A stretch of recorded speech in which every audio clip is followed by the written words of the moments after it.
Good afternoon. It's 5 o'clock on Wednesday, the 29th of April, and I am the Old Growler. I'm Pete LaFrance, and I'm glad to have you with me today. It's the 44th day of New York being in pause. Let's see. Something in place, secure in place, or steady in place, or something in place. But we've been in place for 44 freaking days, and it's it's getting a little old. But we did 44 days ago. They closed down the pubs, bars, taverns, and restaurants here in sunny Brooklyn, New York. Actually, it's not. It's pretty rainy, actually. But anyhow, they closed the bars down, and normally, I like to visit pubs, bars, taverns, and ale houses. Yes, I do. It's something I do. But I've also written about it for almost 35, 40 years for many publications, written a couple of books, Beer Basics, Cooking and Eating with Beer. So bars, taverns, and restaurants were important to me. I spent, I would say, a couple of months ago, I would be able to say that I spend maybe a third of my day, maybe quarter, fifth of my day, all my entire day, in a pub, bar, or restaurant, eating and drinking and talking to bartenders and barflies and beverage managers and brewmasters and chefs, etc., etc. And so it's been, it hasn't been easy. And so I figured what I would do is, since I can't go out to a bar, I would invite folks in and to have a drink with me. So that's what I've done. That's what the Old Growler is all about. And being that it is after 5 o'clock, it's time for, I did not, today, unlike many of the others, I did not wander over to the Henry Street Ale House for a new growler. So I have an old growler. This is yesterday's growler, and it's oh Lord, I think it's a military one. Captain Lawrence. So I'm going to crack it open and see if it's any good. I've got a safety valve here, so well, there's a little hiss. Okay, kids, time for a beer. See if we can get it. Boy, that's a sorry looking freaking head. Not spinning the cask too long, I'd say. It's a bit old. But what the hell? Never waste beer. That's the truth. Never waste beer. Motto. Well, 5:04 on Wednesday, the 29th of April, 2020. Cheers.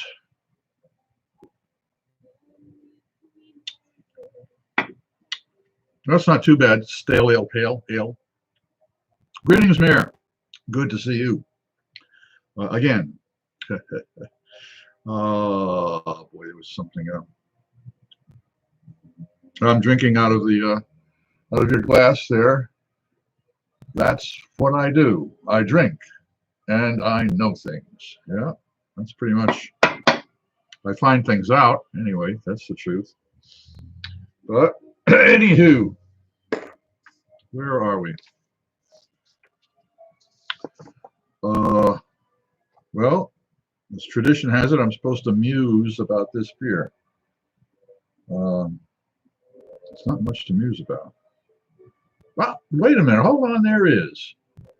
What do you do with stuff? Thank you for the thumbs up. I do appreciate that. It always looks good. I've done my little. That's right there. Let's do that right there. Or is it? That's it. Okay. Anyways, yeah. Pale stale ale beer. It's pale stale ale. What do you do with it? Well, we've talked about soups and stews. That's always a good use for it. Let's see, what else? What else can you do with pale ale? Stale pale ale. I've often mentioned, well, I haven't often mentioned, but I've mentioned once or twice that it might be a good idea to try and, well, I wouldn't say steam, but to boil rice. One pot would have the rice boiled in regular tap water, and the other in a pale ale or pale lager, and see what the effect is on the rice. Supposedly, and pasta would be an interesting thing too. Maybe some elbow macaroni for macaroni and cheese, and make the bechamel sauce out of the beer rather than milk.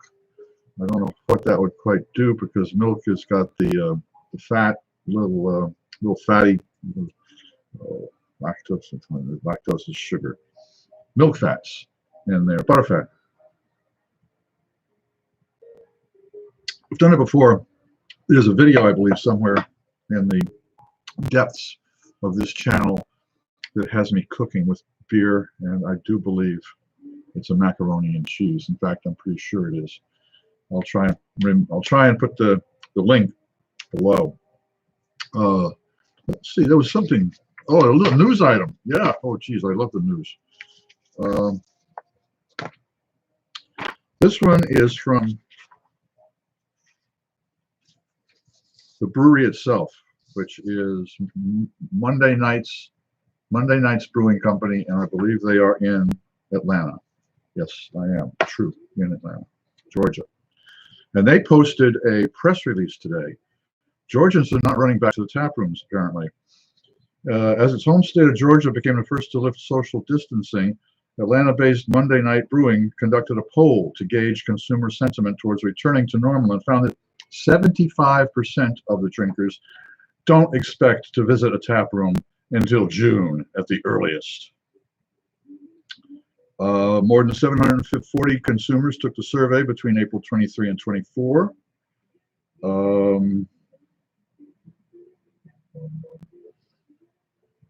And there is, I will have a link in the box below.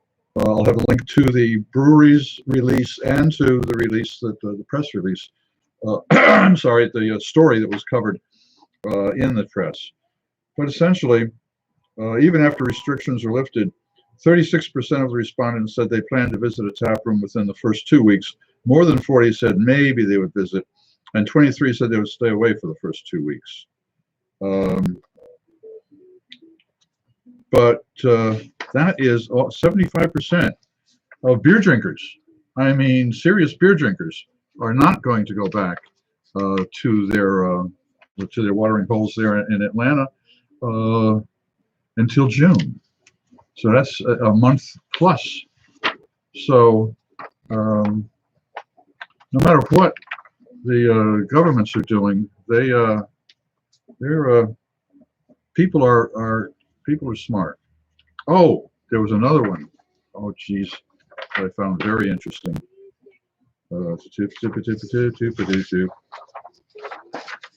Here we go. Respondents, and out of the 700 and something that they talked to, let's see, 740 consumers. Respondents ranked state government as the least important source of guidance when determining the safety of returning to bars and restaurants. The most important source was the Centers for Disease Control and Prevention and the WHO, followed by respondents' own research, and then the opening of other establishments I respect. So again, where's the faith in our governments, especially in some state governments? I'm very glad I live in Brooklyn and here in New York City, actually. Cheers. Oh, that wasn't bad. It's getting better and better. I don't know I'm thirsty is what it is. Okay, today we're going to try again. We're going to try again. This is the Electric Peel Grapefruit IPA. I introduced it yesterday. This one is from the kids at Magic Hat in South Burlington, Vermont. And I got no idea. I got no idea how old this is or how long I've had it. I hesitate to guess because it's the label itself. I can't find it when I look for it online, so it's got to be at least 3 or 4 years old minimum. And the kids at Schlafly have turned out a similar product, another Grapefruit IPA. These are kids from St. Louis, and it's this was bottled February 14th, 2017, so it's only 3 years old.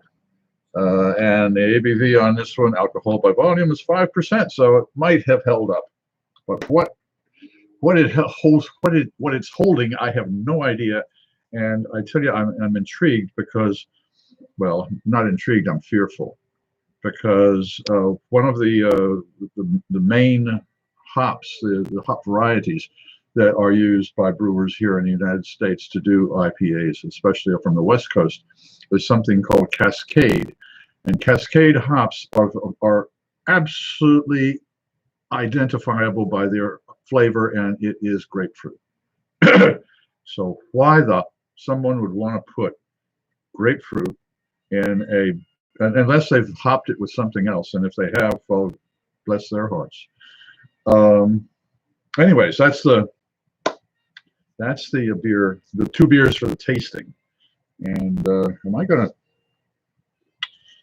Well, I've got their IPAs and their grapefruit, and I've got the backup beer for today in case I really couldn't drink what was in there.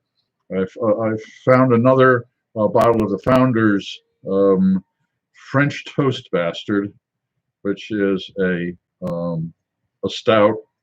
It's like all kinds of good stuff in it. This was bottled November 15th, 2019. And it's 11% alcohol by volume. Geez, you know, I got to treat myself to this right now. It's going to ruin my taste buds. Well, grapefruit's going to ruin my taste buds anyway. But taste buds, Jesus. All right, well, let's see. Well, I've got some time. It's only 5:12. We've just started. We've got 4 folks here. 2 of you I know, Mary and Monica. And so greetings to you 2 kids.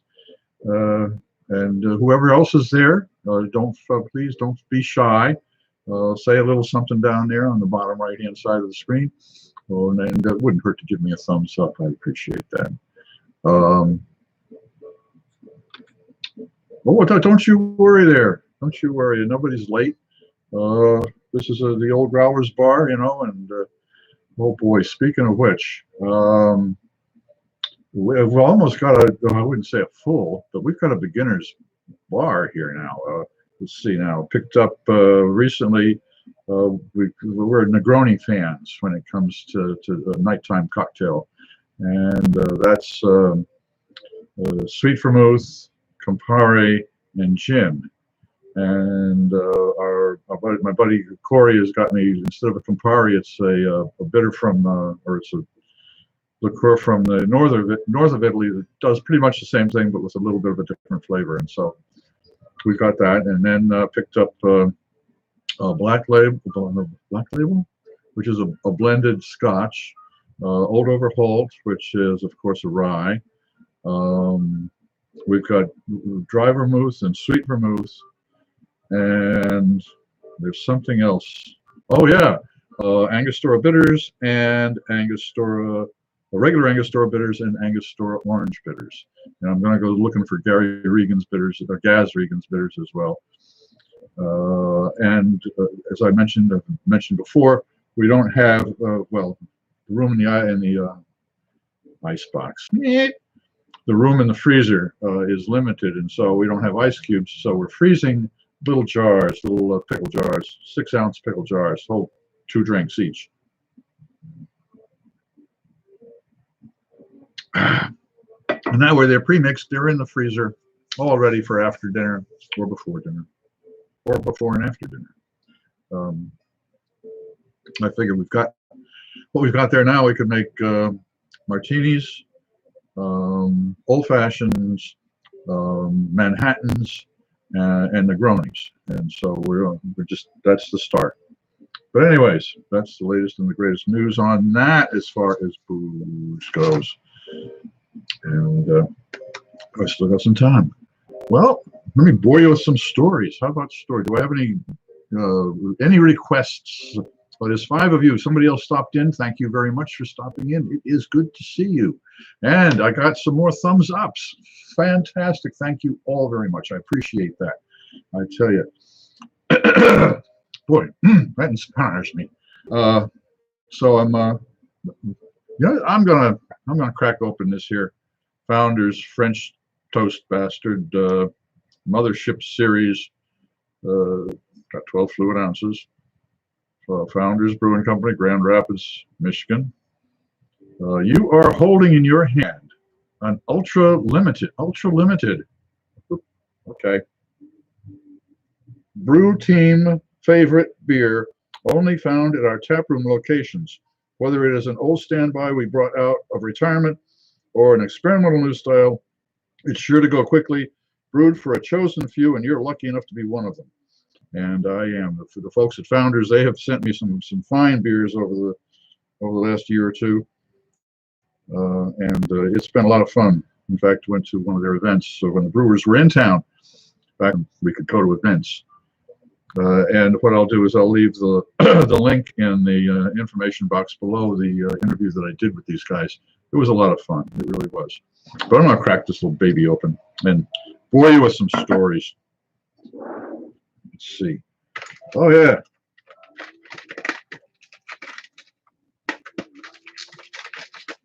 Got a collection of these.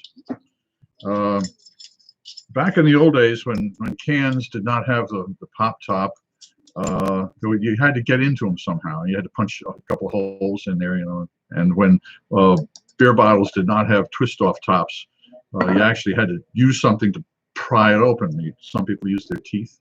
I used to know a young lady in college days, Janice Ladone. We invited her to parties. She loved to open bottles with her teeth. It was a trick. Okay, well, I got a couple of them here. The first one I want to show you. Okay, this is an accurate profile can tapper, an Echo can tapper. This has got the little Sharpie point there, and it's got the way to open up the bottle cap there. And this one here, this one is a little classic. This is a Pabst Blue Ribbon, right there. And it's a full size, a man size. It isn't. This one here's a wimp size. Look at the difference here. There's nothing. This one open up. And this one here is a Brooklyn Brewery one, which doesn't have it. Naturally, it doesn't need the piercing part. But the untechnical, the jargon for these are called church keys because they were just about as difficult to open up a church door. Okay, let's try these Founders and then we get on to the stories. Got 15 minutes to do it, and then we got to do some tastings today, damn it. Oh, another classic. This is a relic. It's from the New England Brewing Company. A fellow by the name of Simons. Keith Simons used to be the brewmaster there. And then he went out to the Midwest and made his fame and fortune. I think he tried Pungo Pungo for a while out in the islands. Really, I mean, serious.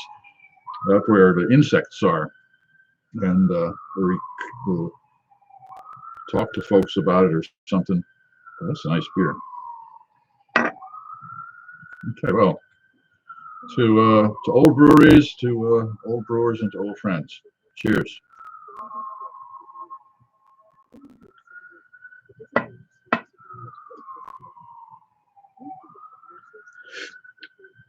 Yeah, that's maple syrup, all right.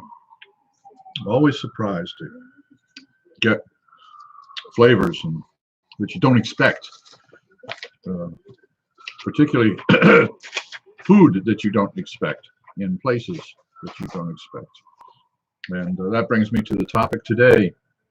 I'm going to go back in time to some of the foods that I did not expect and yet were very pleased. Dinners that I remember. And the first one, I'm going to go way back in time. We're going back to 1983. And Virginia and I were off to to Paris to celebrate. Her uncle Nick was with the DEA and assigned to Paris, and so we were going to go over and stay with them for a while, and it was going to be a fun trip. And we back then the way we figured out where to go and how to have good dinners was I subscribed to Gourmet magazine, and so back before Condé Nast took it over, or Hachette, one of the two big publishers. But anyways, I think the Batterburys were running it then. I'm not too sure. But anyways, I digress. Was using Gourmet magazine as a guide to going to restaurants in New York, and so we figured, well, why not see what they said about Paris, and sure as sugar they did. A couple of places, but I think the most interesting one for me was the second night we were there. It was a place called La Faute Galerie, and it was on Ile Saint-Louis in the middle of the Seine. Nice little, it was really a high-class place. We're talking white tablecloth. We're talking maitre d's and wine stewards and the whole business. So in over our heads, that was for sure. And so we sat intimidated quite a bit. I was at least dressed with a jacket and a tie and a shirt and the whole thing, and trousers. And yes, I'm wearing trousers, just suspenders with full.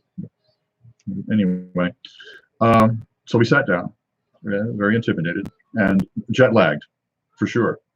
I know I was, and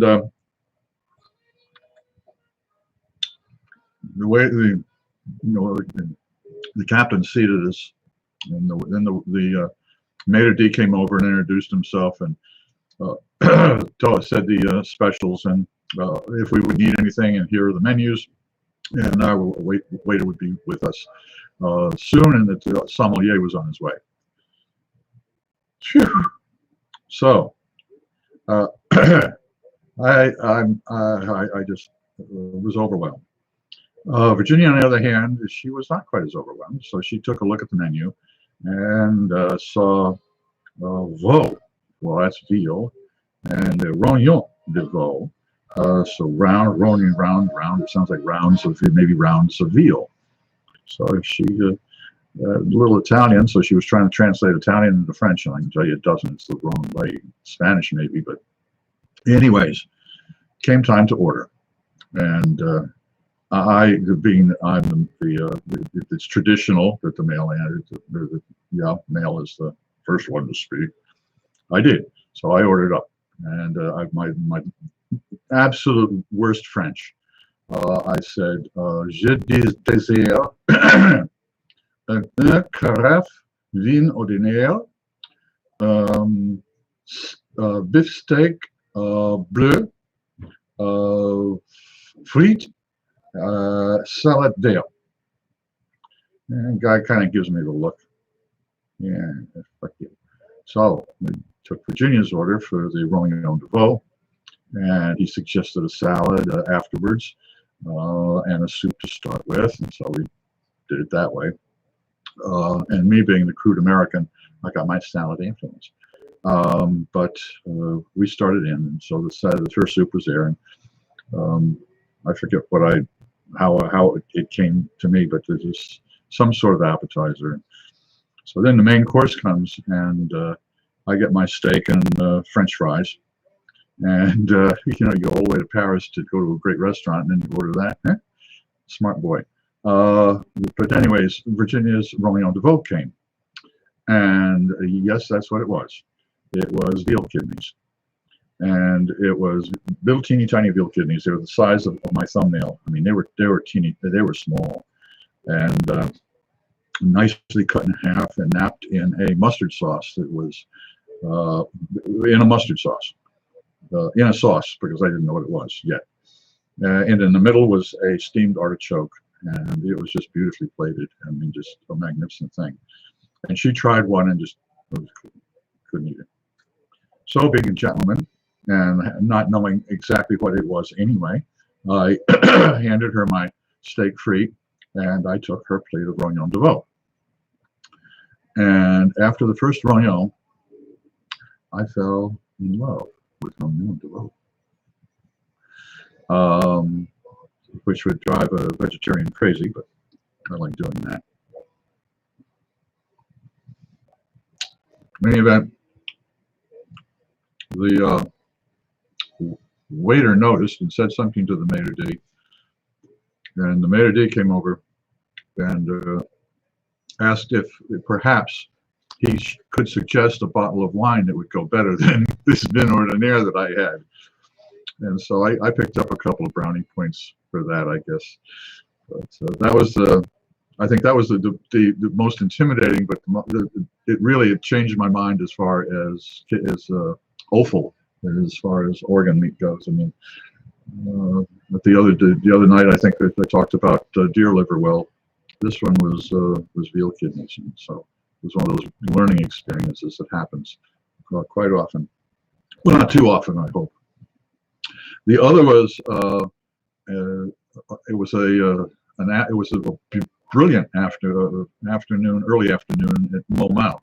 We'd gone up to see Sacré-Cœur, and we were hungry, and there was a little hole in the wall place. I think maybe it had 4 seats at a counter, and so we got in there and settled down, and it was pretty simple. There was some sort of steaks being grilled and French fries, and there was some other things, and it was just simple stuff. And so I took a look at I kind of pointed, when we ordered up, it was real simple. I mean, you just practically jug wine. There was a little tap on the wall, and they held the jug up to the tap, and then that was what you got for your red and your white. So anyways, I did order the meat, and right there on I couldn't read the French, I wasn't paying attention, and ordered it up, and found out it was gorgeous. I mean, it was tender. It was just marvelously done, very nice and thin. I mean, it's just a little stick like that, but it was just cut just beautifully. And it was a nice little wine that had been sauce from the grill had been put on it. It was tasty, very tasty. It was the most lovely little lunch. And so I asked what it was, and of course it turns out that it was horse. And so I had my first chance to taste horse meat, and it was delicious. It was delicious. I've also had horse meat in Switzerland, but that was a number of years later. That was 1988 or 87, I think, and under different circumstances. But that was fun. Of course, Paris back then, and we're talking again 88, a while ago. It could be, especially in the outskirts of Paris, could be interesting. And we went out, and I can't remember particularly which arrondissement it was, but there was a lot of train yards and a lot of light industry in the area. But this was a place called La Petite Pontoise, and we had read about it, of course, in Good Night. So we went out there, and this was not a white tablecloth restaurant. No. This was a neighborhood bistro. Bistro? Yeah, I guess that would be it. That's the best word, because it wasn't a brasserie. It was simpler. It was just real. It was where families came. And I ordered a leg of was it? No, it was leg of lamb. No, lamb shanks in white beans. Started out with a onion soup, and then the lamb shanks and the white beans, and then the cheese and the salad, and then the cheese. And I must say that the beans and the lamb shanks were in. I have never ever had white beans that were, when you pressed them against the roof of your mouth, they didn't fall apart. They kind of semi-exploded, but the flavor that was absorbed into them was just beyond belief.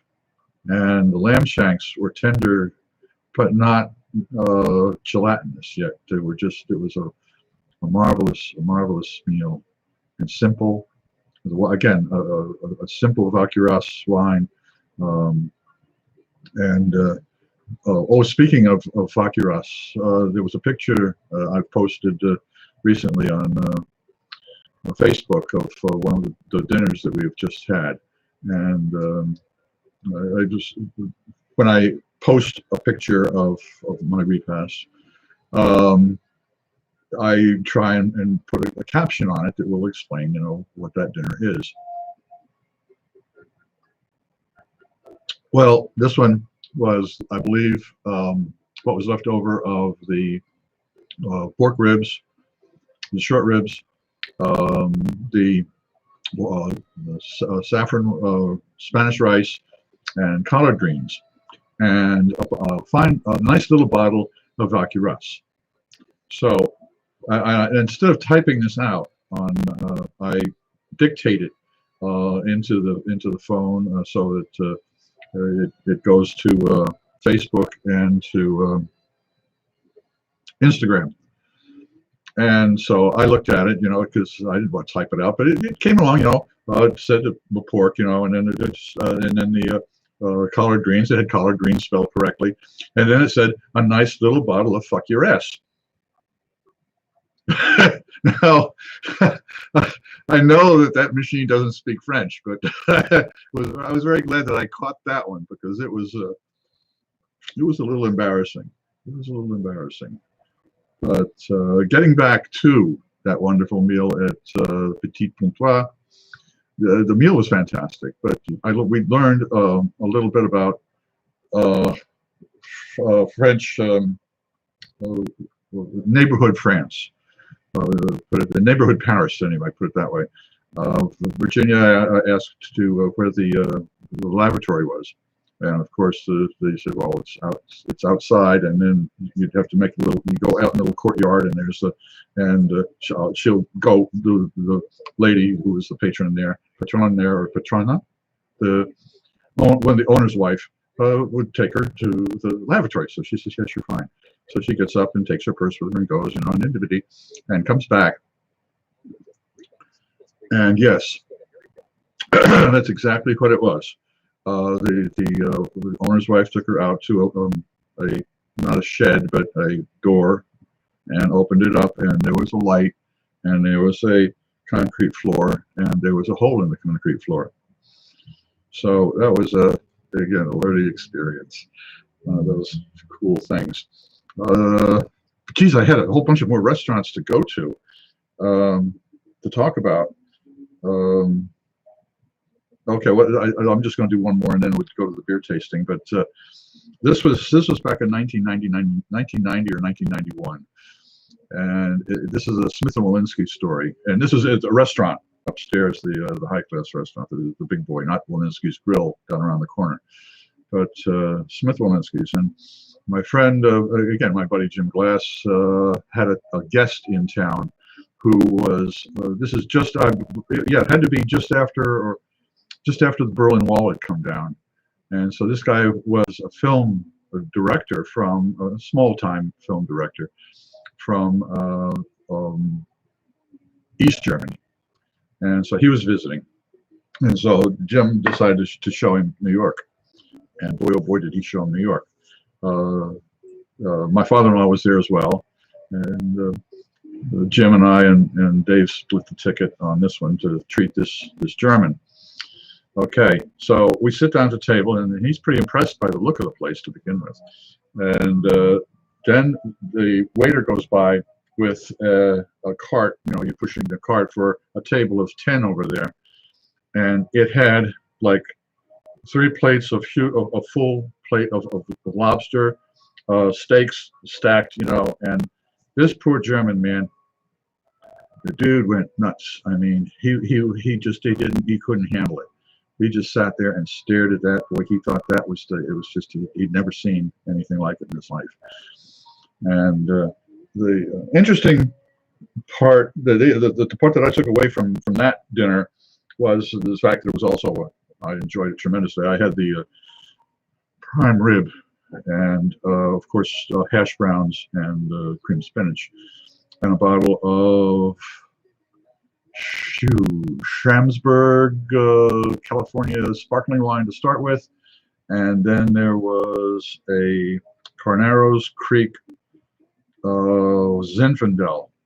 Yes, but that's beside the point. The German was interesting in the fact that we started to talk, of course, about films, and he had seen Mel Brooks' The Producers, and my buddy Jim and I looked at him and said, "Really?" And he said, "Yeah, he just couldn't figure it out though." And we said, "Well, what's it was a joke about the Nazis, springtime for Hitler in Germany and winter for Poland and France, and the whole thing about and he looks at us in a very puzzled way, and it turns out that The Producers, when it was shown in East Germany, had been expunged of all images of the Nazis. So the movie made absolutely no fucking sense at all. So that was I thought that was I think that was a fun story to relate, but it did show how culture and cultural differences certainly make us what we are. All right, I've had enough of this. This for posterity. I know, folks, if you've gotten this far, I really do appreciate you watching. And if you would please subscribe and share and give me a thumbs up, it would just be really great, and I would appreciate it. I really would. Anyways, most of the time, for some of you who are still here, Monica and Mary, and I've got two other folks, but let me explain to the other two, if you do not know already, that usually on Thursdays every week I get together at the Waterfront Ale House with Jim with Jim Bennis from one of my favorite barfly from there, and a good friend, and Slip and Fall, Jerry Scott. We get together and at the bar there, and we take a look at a bottle of beer or a can of beer, or sometimes spirit will drop by. And we read the label and of the thing, and we take a look at the graphics, and we kind of try and figure out what to expect from this particular product. And it's called Meeting Expectations. And you can cruise the rest of the channel to see what it was really like to be in a bar. All right, well, let's try this one. This is the old. I'm sure this is the oldest one, and this is the one from Magic Hat. Let's start at the top. It says, "Power to the Peel." Magic Hat Brewing Company. The ancient ritual of brewing a distinctly rich and flavorful beer is a performance to behold. Our mysterious melange of time-honored ingredients harmonize with chaotic chemistry, humble patience, and the blind faith to create this unique beer to share in the rousing company of kindred spirits. Cheers. Electric Peel. Okay. It says 3/4 pint of ale brewed with grapefruit peel and natural flavors added. Magic Hat Brewing Company, South Burlington, Vermont, and Rochester, New York. 6% alcohol by volume. A performance in every bottle. Tells me the Surgeon General that I shouldn't drink if I'm pregnant. So I wouldn't drink if I was pregnant anyway. Okay, kids, let's crack this open and see. Well, what do we expect? We expect a lot of grapefruit. Am I looking forward to it? In a way. Oh, this wasn't a twist off. Look at that. All right. Well, let's see what we got here.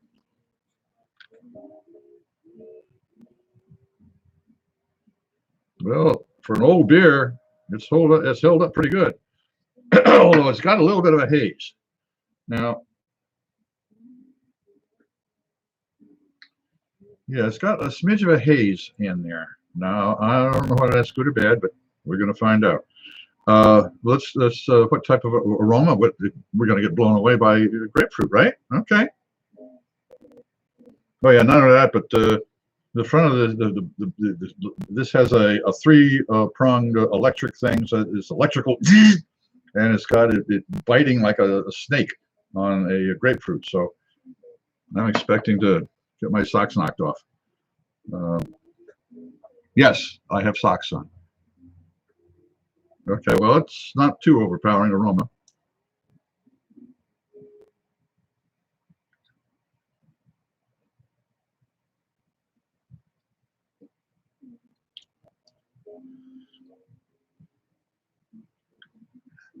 The grapefruit's gone away. There is no grapefruit anymore.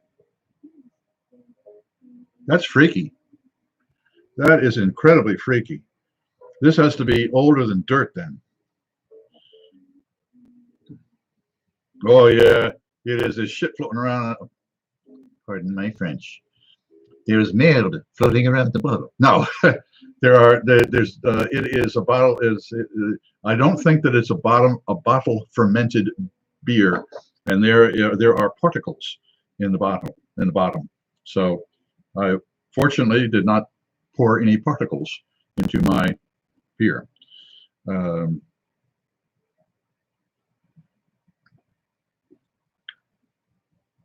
Yeah, that's an ale. I mean, not even a heavily hopped ale. The electric has gone out of the peel. But that is to be expected. It is an old beer. Who said that? I didn't. All right. Let's move over to Sister Schlafly. And yes, it is true. That is the same Schlafly. But it's her sons, or I think it was sons. All right. What do we got here? Another grapefruit ale. Grapefruit IPA. Grapefruit IPA. We start at the top. Oops, maybe the other side here. Oh, here we go. Schlafly Grapefruit IPA is all about the delight of citrus, using real grapefruit as well as citrusy aromatic hops. Cascade to create a delightful, refreshing IPA experience available year-round. A Grapefruit IPA. Grapefruit IPA India Pale Ale. Schlafly, the St. Louis Brewery. Government warning: according to the Surgeon General, women should not drink alcohol beverages during pregnancy because of the risk of birth defects. 2, consumption of alcoholic beverages may impair your ability to drive a car or operate machinery and may cause health problems.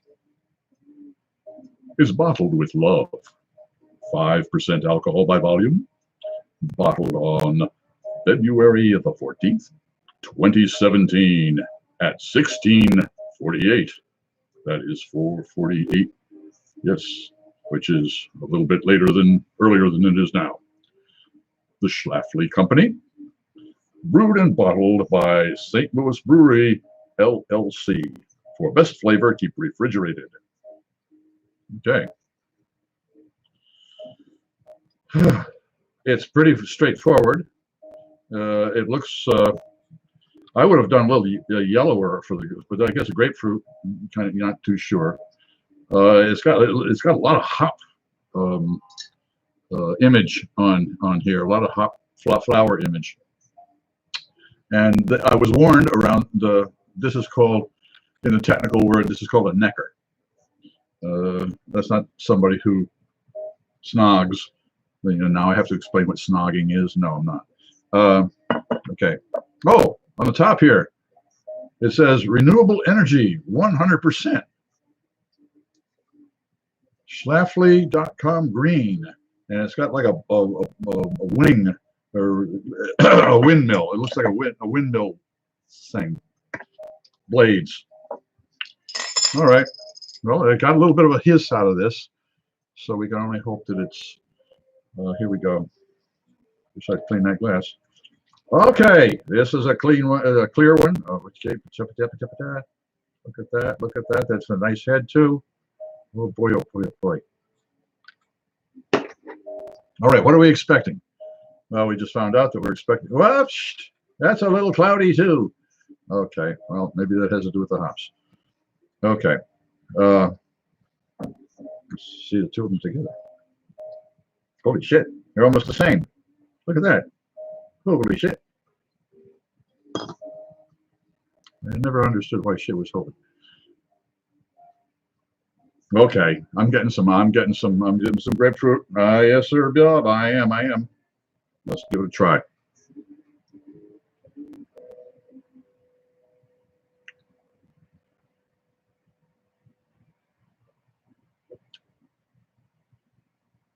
All gone.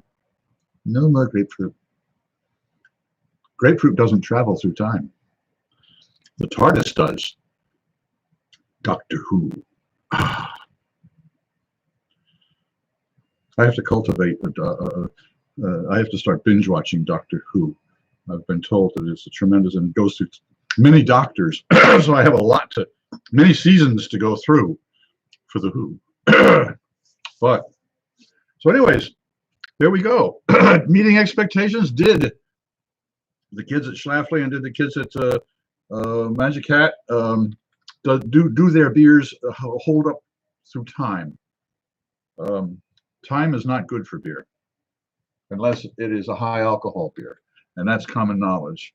And I now have proven that it's just forget it. It's you don't do it. It's not. Whoops.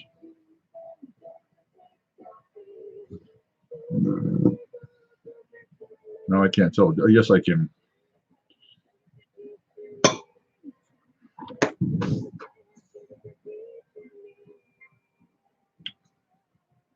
Well, I can't tell if I can difference.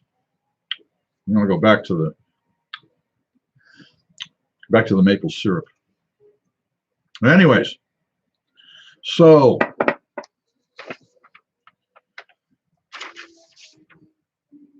going to say we've gotten to the end of the day, but we have gotten pretty much to the end of the day. I do appreciate the 4 of you being here. I do appreciate the 4 thumbs up. And tomorrow we'll be breaking out one of the Thomas Hardy ales, and I'll do a little bit more promotion for it. So until then, hoping all of your beers meet expectations. Until tomorrow.